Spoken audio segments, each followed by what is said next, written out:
Jah, selliseid uudiseid ma tõesti ei oodanud. Pentagon ähvardab otse välja öeldes Rooma paavsti kättemaksuga pärast tema kriitikat Donald Trumpi aadressil. Trumpi meeskond teatas, et Vatikan peaks olema Donald Trumpi ees alandlik ja kuulekas, sest tema käes on sõjaline jõud, mis suudab katoliku kiriku pagendusse saata. Ja see skandaal kogub praegu alles hoogu. Paavst Leo XIV ja president Donald Trump teravdavad juba niigi teravat konflikti migratsiooni ja Iraani sõjaküsimustes, tuues esile harundase ja süveneva lõhe Vatikani ja Valge Maja vahel. Selgus, et enne sõda Iraaniga kutsuti Vatikani esindaja Valgesse Majja ja nõuti, et Püha Tool mitte ainult ei toetaks Donald Trumpi tulevast sõda, vaid nimetaks seda peaaegu ristisõjaks uskmatute vastu. Valges Majas lükatakse kõik süüdistused tagasi ja öeldakse, et ei, mis te nüüd, Donald Trump saab Vatikaniga suurepäraselt läbi, kuid mingil põhjusel keeldub paavst sel aastal täielikult isegi Ameerika Ühendriikide territooriumile lendamast. Ma räägin sellest veidi hiljem. Ja juba sel nädalal kritiseeris paavst taas Donald Trumpi tema sõja eest Iraani vastu. Samal ajal nimetas USA kaitseminister Pete Hegseth seda sõda ristisõja analoogiks. Üldiselt hakkame asja uurima. Minu nimi on Aleksei Bitši, arutame seda teemat koos, kuid enne alustamist palun tellige kanal, pange sellele videole like ja jätke oma kommentaar selle video alla. Kui soovite toetada selle YouTube'i kanali tööd, saate seda teha tehes annetuse selle video kirjelduse all olevate linkide või rekvisiitide kaudu või teie ekraanil oleva QR-koodi abil. Ja kindlasti tellige minu Telegrami kanal Bitchi News, link sellele on samuti selle video kirjelduses. Niisiis, kõige suurem skandaal puhkes vahetult enne USA ja Iisraeli sõja vaherahu väljakuulutamist Iraani vastu. Väljaanne The New Republic teatas, et skandaal on puhkenud USA kaitseministeeriumi ja Vatikani vahel. Ja siin on, kuidas väljaanne kirjutab. Mõni päev pärast seda, kui paavst Leo XIV pidas kõne maailma olukorrast. See oli veel jaanuaris. Assekaitseminister poliitiliste küsimuste alal Elbridge Colby kutsus enda juurde kardinal Christophe Pierry, kes on Vatikani ametlik esindaja USA-s, suletud istungile Pentagoni, et talle loengut pidada. Ja edasi tsiteerin Elbridge Colbyt The New Republici järgi. Ameerika Ühendriikidel on sõjaline jõud, mis võimaldab neil maailmas teha kõike, mida nad soovivad. Katoliku kirikul on parem asuda meie poolele. Ja siin hakkab vabandust tõeline jama pihta. Nagu väljaanne kirjutab, rääkis üks kohtumisel viibinud Ameerika sõjaväeametnik Avignoni paavstusest. See oli 14. sajandi periood, mil Prantsuse monarhia allutas katoliku kiriku, andes käsu rünnata paavst Bonifacius VIII, mis viis tema kukutamise ja hilisema surmani. Ja sundis paavsti võimu Roomast Avignoni kolima, mis asub Prantsusmaa sees. Seda perioodi nimetatakse ka Püha Tooli Avignoni vangipõlveks. Ja nüüd Pentagonis anti kardinalile, kes esindab Vatikanit USA-s, justkui mõista, et nad võivad kogu Püha Tooli jaoks selle Avignoni vangipõlve korrata. USA kaitseminister Pete Hegseth ja teised Pentagoni kõrged ametnikud olid eriti nördinud paavsti kõne teatud lõikude üle. Paavst juba 9. jaanuaril väitis, et tsitaat, diplomaatia, mis soodustab dialoogi ja püüab saavutada konsensust kõigi osapoolte vahel, asendub jõul põhineva diplomaatiaga. Sõda on taas moes ja sõjajanu levib üha laiemalt. Ja see paavsti tsitaat solvas väga tugevalt Donald Trumpi ning seal tõlgendati seda kui paavsti kriitikat Trumpi aadressil.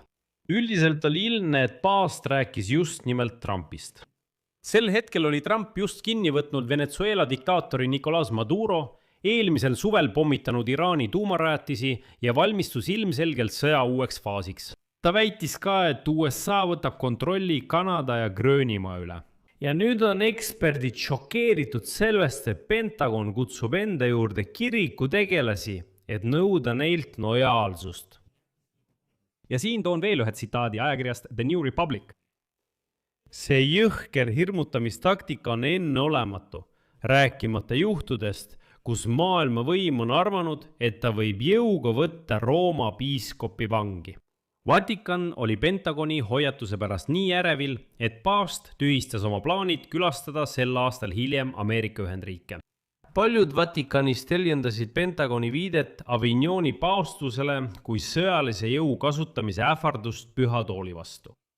Pinged ei vaibunud ka veebruariks, kui Püha Tool lükkas tagasi Valge Maja kutse võõrustada paavsti, kes muide sündis Ameerika Ühendriikides Ameerika 250. aastapäeva tähistamisel juulis.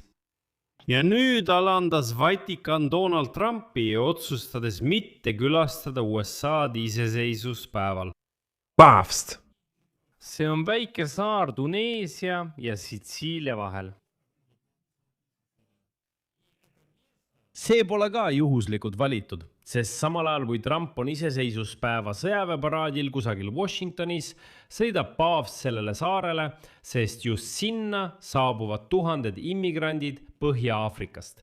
See on omamoodi torge Donald Trumpi aadressil, kes võitleb migrantidega.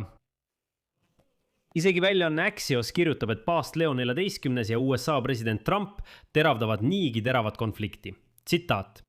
Samal ajal kui katoliiklikud juhid vaatlevad sõda Iraaniga õiglase ja teooria ja tsiviilelanike kaitse seisukohalt, täitis USA kaitseminister Pete Hegseth konflikti kristliku natsionalismi retoorika ja maksimaalse surmavuse lähenemisega. Sel nädalal esines paavst Leo kõige teravama hukkamõistuga. Ta nimetas presidendi ähvardust hävitada Iraani tsivilisatsioon täiesti vastuvõetamatuks. Järgneb paavsti tsitaat. Rünnak tsiviilinfrastruktuuri vastu on vastuolus rahvusvahelise õigusega. See on samuti vihkamise, lõhestumise ja hävitamise märk, milleks inimene on võimeline. Aga Valges Mäes teatati, et Trump on õigus ja üldse jutud konfliktist Valge Maja ja Vatikani vahel on libauudised. See kõik on vale. Anna Kelly teatas.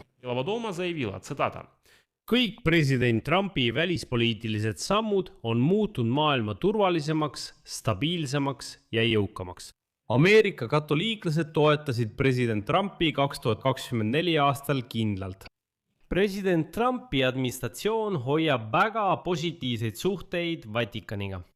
Ja Pentagonis tunnistati, et jah, tõesti kutsuti endale kriis. Tõesti kutsuti Vatikani esindajad vestlusele. Kuid lisati, tsitaat. Kohtumine Pentagoni ametnike ja Vatikani vahel oli lugupidav ja mõistlik arutelu. Me tunneme Püha Tooli vastu ainult sügavaimat austust ja tervitame dialoogi jätkumist. Siia panen 3 punkti. Kirjutage oma arvamusi ja järeldused selle saate kommentaaridesse. Tellige kanal, vajutage kellukesele ja ärge unustage vajutada meeldib nuppu. Kui soovite selle YouTube'i kanali tööd toetada, siis te juba teate, mida teha. Seda saab teha annetuse abil. Kõik lingid ja andmed leiate selle video kirjeldusest või QR-koodi kaudu oma ekraanil. Ja ärge unustage tellida minu Telegrami kanalit Petši News. Link sellele on samuti selle video kirjelduses. Seal avaldame värskeid uudiseid kohe, kui need saabuvad.